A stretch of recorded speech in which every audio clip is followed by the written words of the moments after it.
Welcome student, आप लोगों का स्वागत है मेरे यूट्यूब चैनल में। आज हम पढ़ने वाले हैं क्लास 10 की मैथ्स, जिसमें पढ़ेंगे चैप्टर नंबर 3, एक्सरसाइज नंबर 3.3। 3.3 की ये थर्ड वीडियो हैगी। इसकी 2 वीडियो ऑलरेडी मैं पहले बना चुका हूँ। जिसने वो नहीं देखा है उसका लिंक मैंने डिस्क्रिप्शन में दे दिया है। आज हम पढ़ेंगे उसके आगे के क्वेश्चन।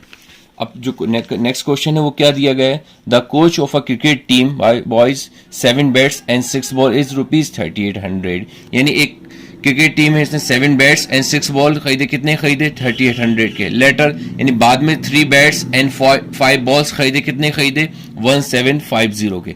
आपको निकालना है find the cost of each bat and each ball. Particular एक बैट एक बॉल की कीमत क्या होगी ये आपको बताना है। तो सबसे पहले इसका सॉल्यूशन कैसे करेंगे? सबसे पहले आप लिखोगे सॉल्यूशन। इसमें लिखोगे सबसे पहले let the cost of each bat be ₹X मान लिया आपने। यानी पर्टिकुलर एक बैट को आपने क्या मान लिया? X मान लिया। And the cost of each ball be ₹Y मान लिया आपने। यानी आपने जो बैट था उसको X मान लिया, जो बॉल था आपने उसको क्या मान लिया? Y मान लिया। ठीक है बेटा। अब इसके बाद देखो उन्होंने बोला है 7 बैट्स एंड 6 बॉल इज ₹3800। तो आपने यहां लिखा according to first condition. First condition में क्या बोल रहे हैं student? 7 bats and 6 ball. 7 bats यानी देखिए 7 लिखा आपने, बैट्स क्या था? X प्लस 6 बॉल यानी 6Y इज इक्वल टू 3800। ये फर्स्ट इक्वेशन बन गई आपकी। स्टूडेंट ना क्लियर आप लोगों को? फिर आगे लिखा and again according to second condition. अब सेकेंड कंडीशन में देखिए 3 बैट्स यानी 3X, बैट्स को आपने X माना है ना, प्लस 5 बॉल्स यानी 5Y इज इक्वल टू 1750। इसे इक्वेशन में क्या मान लिया आपने? सेकेंड मान लिया। इतना क्लियर स्टूडेंट आप लोगों को? यानी देखिए 7 बैट्स एंड 6 बॉल, तो 7X plus 6Y is equal to 3800। इसे आपने इक्वेशन नंबर फर्स्ट मान लिया। इसके बाद again according to second condition में 3 बैट्स, इधर देखिए 3 बैट्स लिखा है, 3 बैट्स एंड 5 बॉल्स इज ₹1750। ये 2 इक्वेशन हो गई। अब हम यहाँ पे जो 2 इक्वेशन बन गई, यहाँ हम जो सॉल्व करेंगे इसको आपको निकालना है X की वैल्यू देन Y की वैल्यू, क्योंकि आपने X को माना है बैट और Y को माना आपने बॉल माना है। तो आपको X और Y की वैल्यू फाइंड करनी है। तो हम इन दोनों इक्वेशन को सॉल्व करेंगे। किस मेथड से करेंगे? वो करेंगे सब्स्टिट्यूशन मेथड से। तो लिखेंगे सबसे पहले सब्स्टिट्यूशन में क्या होता है। अब जिसने सब्स्टिट्यूशन की वीडियो नहीं देखी है मेरी, उसका मैंने लिंक डिस्क्रिप्शन में दे दिया है, वो जाकर देख लें कि सब्स्टिट्यूशन मेथड क्या होती है। अब देखिए सबसे पहले मैंने लिखा फ्रॉम इक्वेशन सेकंड, क्योंकि मैं इक्वेशन सेकंड से वैल्यू निकालूंगा सबसे पहले, और सेकंड से निकालूंगा तो किस में पुट करूं? फर्स्ट में। इक्वेशन नंबर सेकंड क्या है? 3X plus 5Y is equal to 1750। अब ये यहां से मुझे X की वैल्यू निकालना है, तो क्या होगा? 3X का 3X रहेगा इज इक्वल टू 1750 यहीं रहने दो, और प्लस का 5Y X रहेगा माइनस का हो जाएगा। इतना क्लियर आप लोगों को? अब इसके आगे सॉल्व करना है। अब देखिए ये 3 इंटू में, किसमें? 3 इंटू में, इंटू हर चीज का आती है, 3 इंटू में है, इंटू हर चीज का आती है, इसके अपॉन में आएगी। जब इसको अपॉन में लाओगे तो क्या बनेगा आपका? तो अब इसमें अपॉन लाओगे तो X is equal to 1750 minus 5Y upon 3, ये बनेगा। इसे इक्वेशन में आपने क्या मान लिया? थर्ड मान लिया। आपने जो X की वैल्यू जो निकाली है वो किस इक्वेशन से निकाली है? वो आपने निकाली है सेकंड इक्वेशन। किस इक्वेशन निकाली है स्टूडेंट? सेकंड से निकाली है। जब आपने सेकंड से निकाली तो किस में पुट करेंगे X की वैल्यू? फर्स्ट में। तो आप यहां लिखेंगे put the value of x in equation first equation number first क्या है, 7x plus 6y is equal to 3800। ये आपकी फर्स्ट इक्वेशन है। अब देखिए 7 का 7 रहेगा, अब x की वैल्यू क्या निकली है 1750 माइनस 5y अपॉन 3, ये निकली स्टूडेंट, प्लस 6y का 6y रहेगा इज इक्वल टू 3800। इतना क्लियर। अब यहां क्या होगा, पहले आपको ये वाला 3 को ऊपर लेके जाना पड़ेगा, तो अब ये दोनों सेपरेट है, दोनों को एक करना पड़ेगा। तो यहां पे आपको क्या करना पड़ेगा, 3 एलसीएम लेना पड़ेगा। जब आप यहां से 3 एलसीएम लेंगे तो 3 से 3 कैंसिल, बचे कितना 7 ब्रैकेट में 1750 माइनस 5y प्लस, अब ये 3 का इसमें इंटू हो जाएगा, 6 3 कितना हो जाएगा 18y इज इक्वल टू 3800। इतना क्लियर स्टूडेंट आप लोगों को। अब क्या होगा, जो अपॉन में 3 है क्रॉस मल्टीप्लिकेशन हो जाएगा, तो बचा कितना 7 ब्रैकेट में 1750 minus 5y plus 18y is equal to 3 का इसमें इंटू करिए तो 3800 इंटू 3 ऐसे इंटू होगा। अब 1750 का इसमें इंटू होगा तो 7 का इंटू 0 में करें कितना आएगा 0, 7 5 जा 35 कि RSM में 7 5 जा 35, कितना बचा 3 बचा, 7 7 जा 49, 49 3 50 51 52 यानी 2 आया। अब बचे कितना 5, 7 1 जा 7 और प्लस 5 8 9 10 11 12 यानी 12250। इसका इसमें इंटू कर कितना आया 12250 आया, माइनस 7 5 जा 35y plus 18y is equal to, अब इसका इसमें इंटू करो 3 का इंटू 0 में करेंगे कितना आएगा 0, 3 का इंटू 0 में करेंगे कितना आएगा 0, 8 3 जा 24 आया सब में, और 3 3 जा 9 10 11 यानी 11400 इतना आया। अब जो वेरिएबल्स हैं वो एक तरफ और नंबर्स एक तरफ, ठीक है। तो सबसे पहले शो क्या आएगा minus 35y plus 18y is equal to 11400, plus का जाएगा ये माइनस का 12250। इतना क्लियर आप लोगों को। अब देखिए अब आपको करना है माइनस, क्या करना है आपको माइनस, ये देखिए ये वैल्यू माइनस की है और ये वैल्यू किसकी प्लस की, तो प्लस माइनस माइनस, इधर माइनस होगा, इधर भी कितना होगा, ये प्लस की वैल्यू हो, ये किसकी वैल्यू है माइनस की, प्लस में से माइनस जाएगा माइनस करना पड़ेगा, और माइनस वाली वैल्यू आपकी बड़ी है। तो देखिए मैं आपको यहां रफ में शो करके बताता हूं।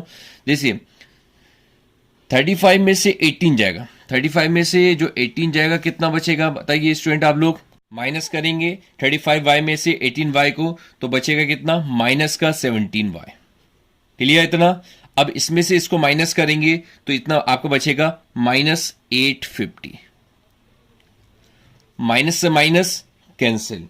इतना क्लियर स्टूडेंट आप लोगों को। अब देखिए जो 17 है इंटू में है, इंटू वाली चीज कहां आती है डिवाइड में आती है। जैसे आप डिवाइड में लेकर आएंगे तो देखिए जैसे डिवाइड में लेकर आएंगे तो क्या आ जाएगा y is equal to 850 upon 17, 850 upon 17, तो y इज इक्वल टू कितना बचेगा 17 1 जा 17, 17 5 जा 85 होता है, 0 दिया गया है, यानी y की वैल्यू कितनी आ गई आपके पास 17 आ गई, ठीक है ना। अब y की वैल्यू आप चाहो तो फर्स्ट में पुट करें, चाहे सेकंड में पुट करें, चाहे थर्ड में पुट करें, ये आपकी मर्जी, लेकिन आसानी किस में होती है वो होती है थर्ड इक्वेशन में। तो आपने यहां लिखा सबसे पहले स्टूडेंट आपने लिखा put the value of y in equation third, in equation number third. अब इक्वेशन नंबर थर्ड क्या है, इक्वेशन नंबर थर्ड है x is equal to 1750 minus 5y upon 3। ये क्वेश्चन नंबर क्या है स्टूडेंट थर्ड है।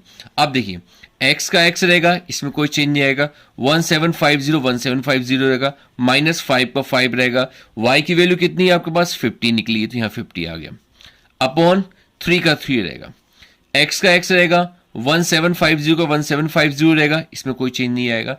अभी देखिए पहले इन दोनों सॉल्व करो, 5 5 जा 25 तो यहां आ गया 250 आ गया, अपॉन में कितना चल रहा है 3 चल रहा है, इतना स्टूडेंट के लिए आप लोगों को।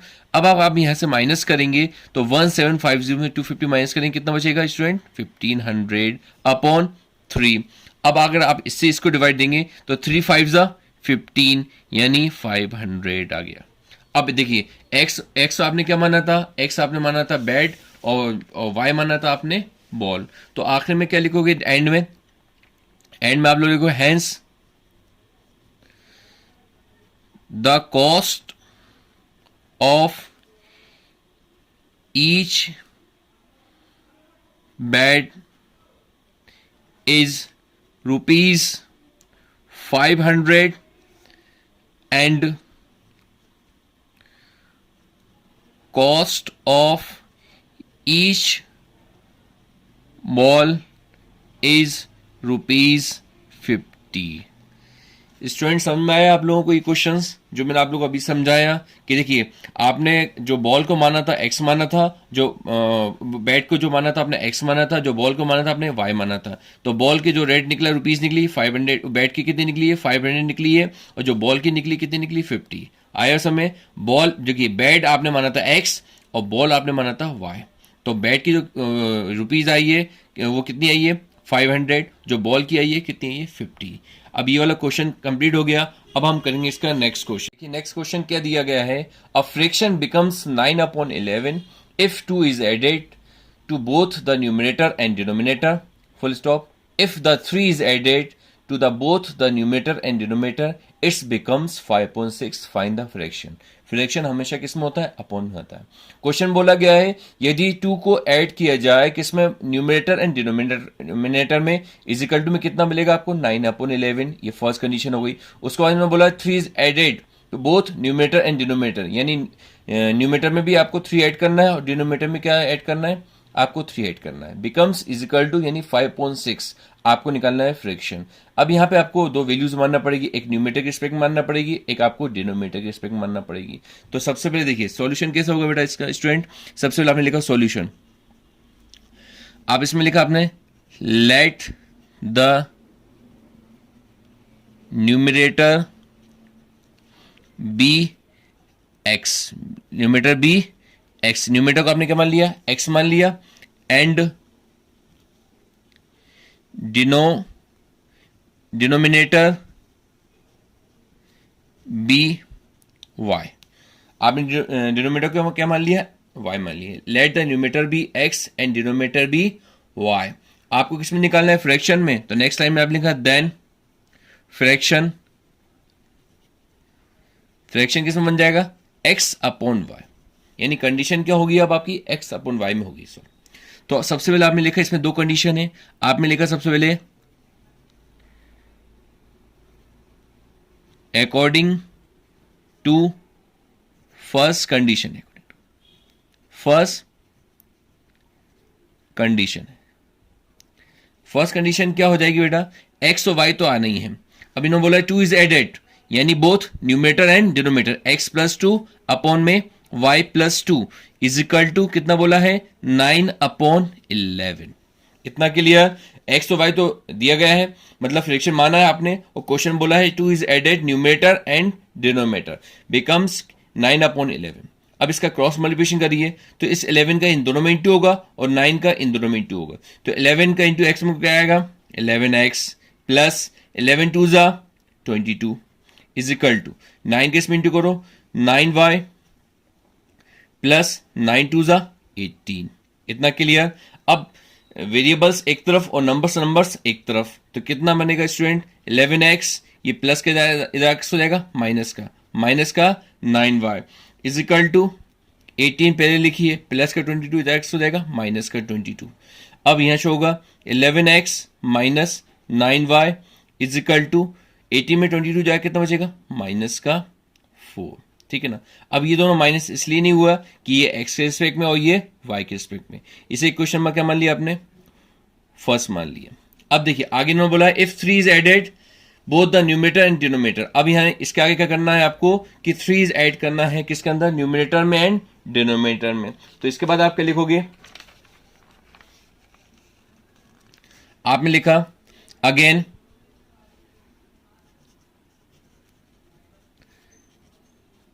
अकॉर्डिंग टू सेकंड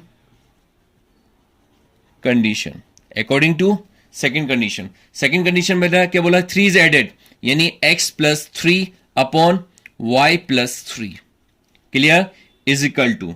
अब इज इक्वल टू में इन्होंने बिकम्स में कितना बोला, इन्होंने बोला है कि बिकम्स में 5 अपॉन 6, कितना बोला है, 5 अपॉन 6 बोला है। अब आपका इसमें क्रॉस मल्टीप्लिकेशन कर दिए तो 6 का दोनों में इंटू होगा, तो कितना बनेगा, 6x प्लस 6 इज 18, ठीक है, is equal to 5y plus 5 is 15। अब नंबर्स एक तरफ और वेरिएबल्स एक तरफ, तो क्या होगा, 6x minus 5y is equal to 15 minus 18, इतना आया आप लोग समझ में। फिर आपने लिखा 6x minus 5y is equal to minus का 3, इक्वेशन में क्या मान लिया आपने, सेकंड मान लिया, ठीक है ना। अब हम इसको जो सॉल्व करेंगे वो किससे करेंगे, सब्स्टिट्यूशन मेथड से, ठीक है, ठीक है स्टूडेंट, इतना आप लोग समझ में आया। अब हम क्या करेंगे, सेकंड इक्वेशन से या फर्स्ट इक्वेशन से, ये आपकी मर्जी है, आप चाहे एक्स की वैल्यू निकालो चाहे आप वाई की वैल्यू निकालो, ये आपके ऊपर डिपेंड करेगा। तो मैं यहां से किससे निकालूंगा, सेकंड से, तो यहां लिखूंगा from equation second. Equation number second क्या है, 6x minus 5y is equal to minus का 3, माइनस का 5 इधर किस हो जाएगा, प्लस का, तो क्या शो करेंगे, 6x is equal to minus 3 plus 5y। अब इसके बाद x का x रहेगा, माइनस 3 का माइनस 3 रहेगा, प्लस 5y का 5y रहेगा, ये जो 6 इंटू में था कहाँ जाएगा, डिवाइड में आ जाएगा। तो ये किसकी वैल्यू निकलेगी, x की, इसे इक्वेशन में क्या मान लिया आपने, थर्ड मान लिया, ठीक है। अब आपने जो x की वैल्यू निकाली किस इक्वेशन निकाली है, सेकंड से निकाली है, तो किस में पुट करेंगे हम, फर्स्ट में पुट करेंगे। तो हम यहां लिखेंगे put the value of x in equation first, in equation number first. अब इक्वेशन नंबर फर्स्ट क्या है, इक्वेशन नंबर फर्स्ट आपको लिखना है पहले, सबसे पहले। अब इक्वेशन नंबर फर्स्ट क्या है, देखिए इक्वेशन नंबर फर्स्ट है आपके पास 11x minus 9y is equal to minus 4, ये इक्वेशन नंबर आपकी फर्स्ट हैगी, ठीक है। अब आपने जो निकाली है इक्वेशन थर्ड में वो निकाली x की वैल्यू, तो आपने क्या किया, 11 का तो 11 रहने दिया, कोई चेंज नहीं किया आपने। फिर x की वैल्यू निकाली, अब x की वैल्यू क्या निकली आपके पास, माइनस 3 प्लस 5y अपॉन में कितना आएगा, 6 plus minus 9y is equal to minus का 4, इतना क्लियर आप लोगों को। अब यहां पे क्या होगा, 6 को एलसीएम लेना पड़ेगा क्योंकि आपको सिंपल इक्वेशन बनानी है, तो यहां पे आपने 6 एलसीएम ले लिया। जैसे आपने 6 एलसीएम लिया, 6 से 6 कैंसिल, बचे कितना आपका 11, ब्रैकेट में आएगा माइनस 3 प्लस 5y माइनस 9 के इसमें इंटू करना पड़ेगा 6 में, 9 6 कितना हो जाएगा 54y, इतना स्टूडेंट के लिए आप लोगों को इज इक्वल टू माइनस का 4। अब ये 6 अपॉन में है, इसका क्रॉस मल्टीप्लिकेशन करना पड़ेगा, तो 6 4 जा 24, पहले शो करो 11, ब्रैकेट में आएगा minus 3 plus 5y minus 54y is equal to minus 4, ठीक है स्टूडेंट, क्लियर समझ में आप लोगों को। अब इसके बाद 11 का अंदर इंटू करो, 11 3 जा 33, 11 5 जा 55 minus 54y is equal to, ये आप इंटू करा तो यहां 24 बनेगा, माइनस का 24, ठीक है स्टूडेंट, क्लियर। अब ये माइनस का 33 इधर हो जाएगा प्लस का, तो आपने यहां शो करा 55y minus 54y is equal to minus 24 plus 33, student clear समझ, इतना समय आप लोगों को। अब 55 में से 54 जाए कितना बचेगा 1, 33 में 24 जाए कितना बचेगा, 33 में से 24 जो जाएगा वो कितना बचेगा, 6 प्लस 3 9, प्लस वाली वैल्यू बढ़ी है, यानी y की वैल्यू कितनी आ गई, 9 आ गई, क्लियर। अब आपको किस इक्वेशन में पुट करनी है, वो पुट करनी है, चाहे आप फर्स्ट में पुट करो चाहे आप सेकंड में पुट करो, आपकी मर्जी, चाहे आप थर्ड में पुट करो, लेकिन जो आसानी होती है किसके अंदर होती है इजीली, वो होती है थर्ड में। तो आपने यहां लिखा put the value of y in equation third. Equation में थर्ड क्या है student, x equal to -3 plus 5y upon 6। इतना आया आप लोग समझ में। अब y की जगह आपको किसी वैल्यू पुट करनी है, y की जगह क्या शो करना है आपको, 9 शो करना है, ठीक है। अब देखिए x का x रहेगा is equal to -3 plus 5, y की वैल्यू कितनी है 9, अपॉन में कितना चलेगा 6, x का x रहेगा -3 का -3 रहेगा, 9 5 जा 45 अपॉन 6, x का x रहेगा -3 का -3 रहेगा, 45 में से 3 को माइनस करना पड़ेगा। जब 45 को आप 3 में से माइनस करोगे तो कितना बचेगा 42, अपॉन में 6 चल रहा है, तो 6 1 6 6 7 42। रिपीट करो, देखो -3 का -3 रहा, 9 5 जा 45, 45 में 3 जाए कितना बचेगा 42 बचेगा। प्लस वाली वैल्यू बड़ी है इसलिए प्लस में आया, अपॉन में 6 6 7 जा 42, यानी आपके पास x की वैल्यू भी आ गई, देन y की वैल्यू भी आ गई। आखिर में क्या लिखो, hence the fraction is 7 upon 9, क्योंकि x आपने ऊपर माना था और y आपने नीचे माना था। स्टूडेंट इतना क्लियर आप लोगों को, ये वाला क्वेश्चन कंप्लीट। अब हम करेंगे इसका नेक्स्ट क्वेश्चन। देखिए स्टूडेंट, नेक्स्ट क्वेश्चन क्या दिया गया है, 5 year hence the age of Jacob will be 3 times that of his son. First of 5 year ago, Jacob age was 7 times that of his son. What are their present age? यानी यहाँ पे दो लोगों की एज बतानी है, Jakob उसके बेटे की, ठीक है ना। अब मैं आपको बताऊंगा एज 3 टाइप्स की होती है, एक होती है प्रेजेंट, पास और फ्यूचर। प्रेजेंट आपसे हमेशा पूछेंगे और पास और फ्यूचर आपको देंगे क्वेश्चन के अंदर।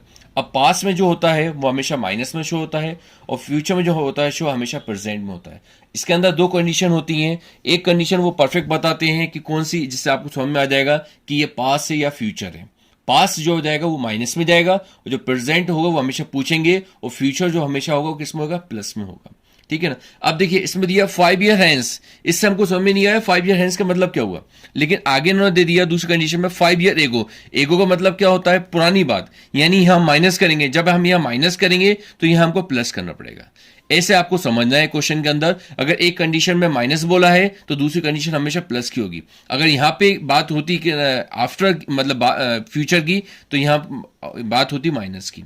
आया समझ स्टूडेंट आप लोगों को, यानी दो कंडीशन है, उसमें से एक कंडीशन अगर परफेक्ट देंगे तो एक कंडीशन परफेक्ट देंगे, एक में हो सकता है आपको घुमाते। तो यहाँ 5 year hence से समझ में हमको नहीं आया, लेकिन हमें दूसरी कंडीशन समझ में आया 5 year ago। एगो का मतलब होता है पुरानी बात। अब पुरानी में हम करेंगे माइनस, जब हम बाद में अगर यहाँ माइनस कर रहे हैं तो यहाँ हमको क्या करना पड़ेगा, प्लस करना पड़ेगा, यानी ये जो बात हो रही है हमारी फ्यूचर की बात हो रही है, ठीक है ना। तो देखिए हम यहाँ जो दो लोगों की एज निकालनी है वो निकालनी है जेकोब की और उसके बेटे की। तो यहाँ लिखना पड़ेगा लेट द present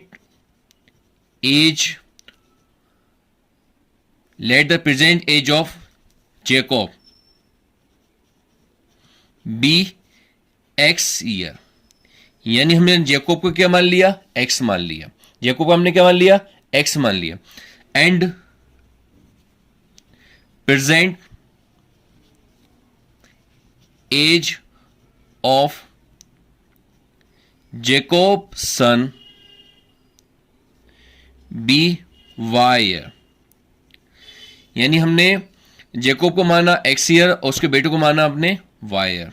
इतना स्टूडेंट के लिए आप लोगों को। अब क्वेश्चन में क्या बोल रहे हैं, 5 year hence, तो यहां लिखना पड़ेगा पहले आपको 5 year hence Jacob age 5 year hence Jacob age is equal to कितना बनेगा, x प्लस 5 year।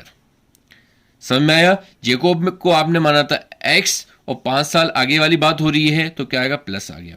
फिर आपने लिखा 5 year hence Jacob son age is equal to y plus 5 year। यानी आपने जेकोब को माना x ईयर एंड उसके बेटे को माना आपने y ईयर, ठीक है। अब इसमें बोल रहे हैं कि 3 टाइम्स ऑफ हिज सन, तो यहां लिखना पड़ेगा सबसे पहले आपको according to first condition.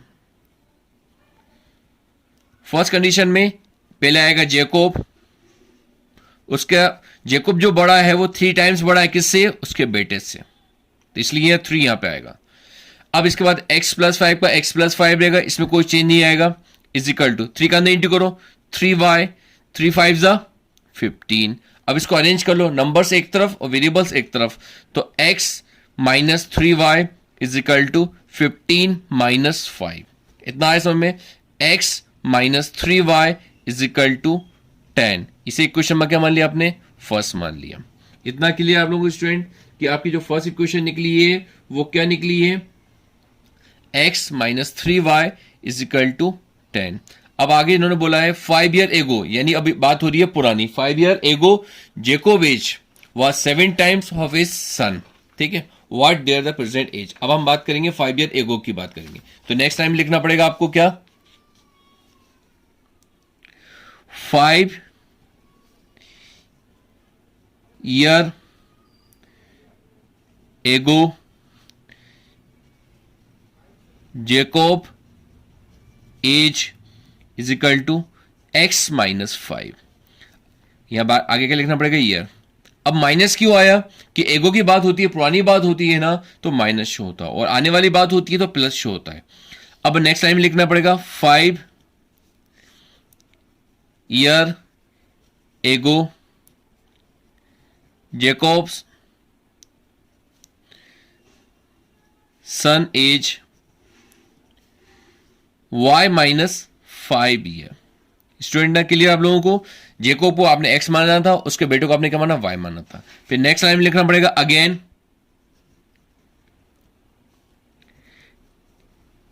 According to second condition. Second condition में क्या होगा, x minus 5 is equal to बोला है 7 टाइम्स सन y माइनस 5। अब इसके बाद क्या होगा, x का x रहेगा, माइनस 5 को माइनस 5 रहेगा, इज इक्वल टू 7 का अंदर इंटू कर दो 7y, 7 5 जा 35। अब इसको अरेंज कर लो तो क्या आएगा, x minus 7y is equal to minus 35, minus का 5 x रहेगा प्लस का, तो x minus 7y is equal to minus का 30। इक्वेशन नंबर इसको क्या मान लिया, सेकंड मान लिया आपने, ठीक है स्टूडेंट ना, के लिए आप लोगों को। अब आपका 2 इक्वेशन आ गई, अब आपको किससे करना है, सब्स्टिट्यूशन मेथड से। अब इसमें क्या करेंगे, अब इसमें इक्वेशन कौन सिंपल दिख रही है मुझे, फर्स्ट वाली, तो मैं क्या लिखूंगा यहाँ पे, from equation first. Equation number first क्या दी गई है, x minus 3y is equal to 10, ये इक्वेशन नंबर फर्स्ट है। अब x का x रहेगा, माइनस का 3y x रहेगा प्लस का, तो x equal to 10 plus 3y। इस इक्वेशन में क्या मान लिया मैंने, थर्ड मान लिया। इतना क्लियर। अब इसके बाद मैंने क्या किया, मैंने किस इक्वेशन निकाली, एक्स की वैल्यू फर्स्ट से निकाली, तो किस में पुट करूंगा, सेकंड में, तो क्या लिखूंगा, put the value of x in equation second. किस इक्वेशन में शो करूंगा, सेकंड इक्वेशन में शो करूंगा। अब सेकंड इक्वेशन क्या है आपके पास, अब इक्वेशन में सेकंड शो करिए पहले, x minus 7y is equal to minus 30, ये इक्वेशन नंबर सेकंड है। और आपने x की वैल्यू क्या निकाली है, 10 plus 3y is equal minus 7y is equal to minus का 30, ठीक है स्टूडेंट के लिए। अब प्लस का 10 इधर हो जाएगा माइनस का, तो पहले शो करो 3y minus 7y is equal to minus 30 और माइनस का 10, ठीक है। 7 में से 3 जाए कितना हो जाएगा, माइनस 4y, माइनस का 4y बचेगा इज इक्वल टू, ये दोनों माइनस का साइन है तो क्या होगा, प्लस होगा, तो 10 में 30 जाए कितना हो जाएगा, 10 और 30 कितना हो जाएगा, 40, प्लस होंगे ना, माइनस से माइनस कैंसिल, तो y is equal to 40 upon 4, तो y इज इक्वल टू 10। यानी जेकोब की बेटे की जो एज आई वो कितनी आ गई, 10 आ गई। यानी अब आपको बताना है किसकी एज, जेकोब की, तो किस इक्वेशन में पुट करेंगे हम, थर्ड इक्वेशन पुट करेंगे, तो यहां लिखेंगे put the value of y in equation third. Equation number third क्या है student, x is equal to 10 plus 3y। x का x रहेगा, 10 का 10 रहेगा, प्लस 3 का 3 रहेगा। y की वैल्यू कितनी निकली है? 10। y की वैल्यू कितनी निकली है आपके पास? 10 निकली है। तो x का x रहेगा, 10 का 10 रहेगा, 3 10 जा 30। तो x की वैल्यू कितना रहेगा? 10 प्लस 3 करेंगे कितना आएगा? 40। यानी जेकोब की एज आ गई, कितनी आ गई? 40 आ गई। और जो उसके बेटे की एज है वो कितनी निकली है? 10 ईयर निकली है। तो लास्ट में आपको क्या लिखना है? Hence the present age of Jakob